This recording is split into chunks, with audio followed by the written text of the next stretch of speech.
Þá höldum við áfram í föstudagsþættinum og næst ætlum við aðeins að tala Félag stúdenta við Háskólann á Akureyri sem og málþing sem þau standa fyrir hérna eftir helgi í tengslum við 100 ára, já það eru 100 ár liðin frá því að konur fengu kosningarétt. Verið velkomin til mín.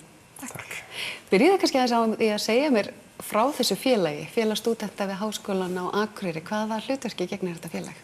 Já, félagið náttúrulega fyrst og fremst hagsmunafélag fyrir stúdenta við Háskólann á Akureyri. Það eru 1800 nemendur, þannig að á öllum aldri, eða svona, já, frá 19 ára. Og öllum stað á landinu. Já. Náttúrulega bæði fjarnemar og staðnemar, svona skipti svona það bil jafnt. Þannig að það þarf svona, þetta er fjölbreyttur hópur. Og við þurfum að sinna sérsagt mörgum. Já. Og leiði á þetta náttúrulega hagsmunafélag, þá reynum við náttúrulega líka að hafa gaman, sko. Og rekum skrifstofu í háskólanum og þar leita fólk til okkar. Þannig að þetta er svona bæði hagsmunafélag og fyrir félagslífið. Já. Svo eru undirfélög hverra deildar eða hvað líka?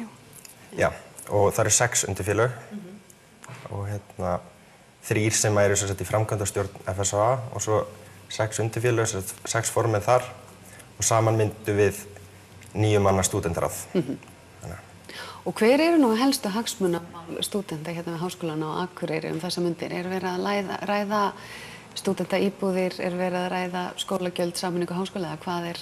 Það er náttúrulega mikið húsnæði og stúdentaíbúðir og svo náttúrulega lín, alltaf lín. Alltaf lín. Já, það er bara svona ýmislegt. Þetta eru svona helstu málin? Þetta eru stærstu málin. Já. Og einmitt vorum að rifja það upp, ég var einmitt í þínum sporum fyrir bara örfáum árum samt, nei, fyrir kannski 12-13. Þetta eru bara sömu málin og voru þá. Já. Það eru bara upp með námslánin, niður með húsnæðiskostnaðinn. Já, þetta verður örugglega málin alltaf. Já. En það er mitt máli að sofna bara ekkert á verðinu með það, sko. Nei. Þetta verður gangandi endalaust. Núna stendur yfir heildarendurskoðun til dæmis á lögum lín og við þurfum að fylgja svolítið vel með því. Og beita okkur fyrir því þá með öðrum háskólum þegar við sjáum eitthvað hvað ákom út af því. Og er gott samstarf milli félagsstúdenta milli skólana? Já, árið 2013 og þá voru stofnuð Landssamtök íslenskra stúdenta og þau voru einmitt stofnuð á Akureyri. Og við beitum okkur saman svona á landsgrundvelli í gegnum þau samtök. Nákvæmlega. Og það hefur bara tekist mjög vel og er mjög skemmtilegt samstarf. Er einhverju svona sérhagsmunir sem eru út á landsbyggðinni sem eru ólíkir þeir sem gerist í Reykjavík eða er þetta nákvæmlega sömu málin? Þetta er ekki nákvæmlega sömu málin. Við í rauninni stöndum kannski aðeins betur í húsnæðismálunum heldur en þau í Reykjavík, sko. En það er náttúrulega, kjarninn er svo sami og bara mjög líka hagsmunamál náttúrulega alltaf. En það er náttúrulega mismunur af því að við gerði okkur kleift að tengjast miklu betur höfuðborgarsvæðinu og það er samsvara betur þá þeim málum sem eru í gangi þar. Nákvæmlega. Og svo þetta er alltaf, bara við verðum nú að nefna að við förum í að tala um málþingi. Hver eru svona hápunktarnir í félagslífinu í Háskólanum á Akureyri? Sko, hápunktarnir eru náttúrulega, við byrjum að krafti bara strax í ágúst þegar nýnemadagarnir eru. Og það er alveg vika sem að fer í nýnemadagana, þar sem við kynnum bæði náttúrulega háskólann og félagsstarfið og þá, nýnemadagarnir myndi ég að segja. Svo er sprellmótið.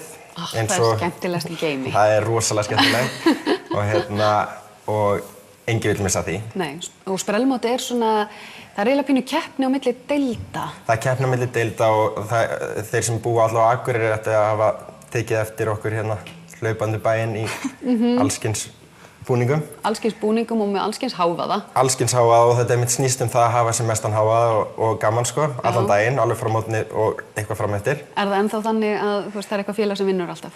Já. Reyki?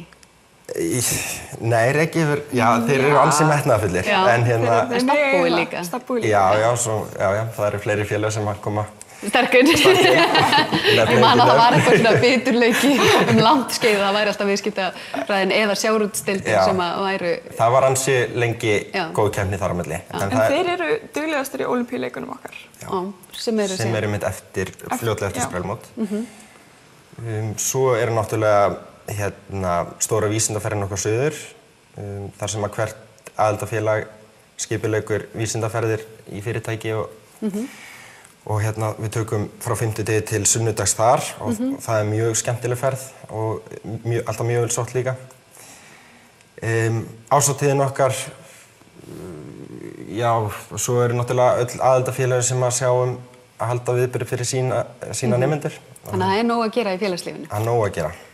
En málþingið, það er sem sagt eftir helgi hvað á miðvikudaginn, 22. apríl. Og hvað er að gerast á því? Þá sem sagt ætlum við að halda upp á afmæli 100 ára kosningaréttar kvenna og fagna því bara rækilega í skólanum. Og við fengum alveg bara glæsilega fyrirlesara, þannig að við erum óbúslega spennt og þetta verður glæsilegt og opið fyrir öllum. Hverjir mæta? Kristrún Heimisdóttir lögfræðingur sem hefur einnig verið að kenna við Háskólann á Akureyri. Svo mætir Grétar Þór Eyþórsson, prófessor í stjórnmálafræði og Sóley Björk, fjölmiðlafræðingur og bæjarfulltrúi hérna á Akureyri. Og eftir að þau hafa flutt sín erindi þá gerum við eitthvað svona smá kaffihlé og svo kemur Edda Björgvinsdóttir sem einmitt er að fagna 40 ára starfsafmæli sínu sem leikkona. Og flytur bara það sem að hana langar að flytja. Tökum enga ábyrgð á. Við tökum enga ábyrgð á því. En hún er búin að lofa okkur að þetta verði skemmtilegt. Þannig að við vitum að það verður þannig. En já, hún sé að klára dagskránna og svo verða léttar veitingar fyrir þá sem þetta. Eftir málþingið þegar svona formulegri dagskrá er lokið. Miðvikudaginn klukkan 5 upp í Háskóla. Í Háskóla, já. Í stóra salnum. Já, í hátíðarsalnum og við gerum ráð fyrir þetta séu svona frá 5 til 7. Og svo spjall bara fram með eftir það svona því er lokið. Frábært. Þannig að við hlökkum til. Já, takk fyrir komuna.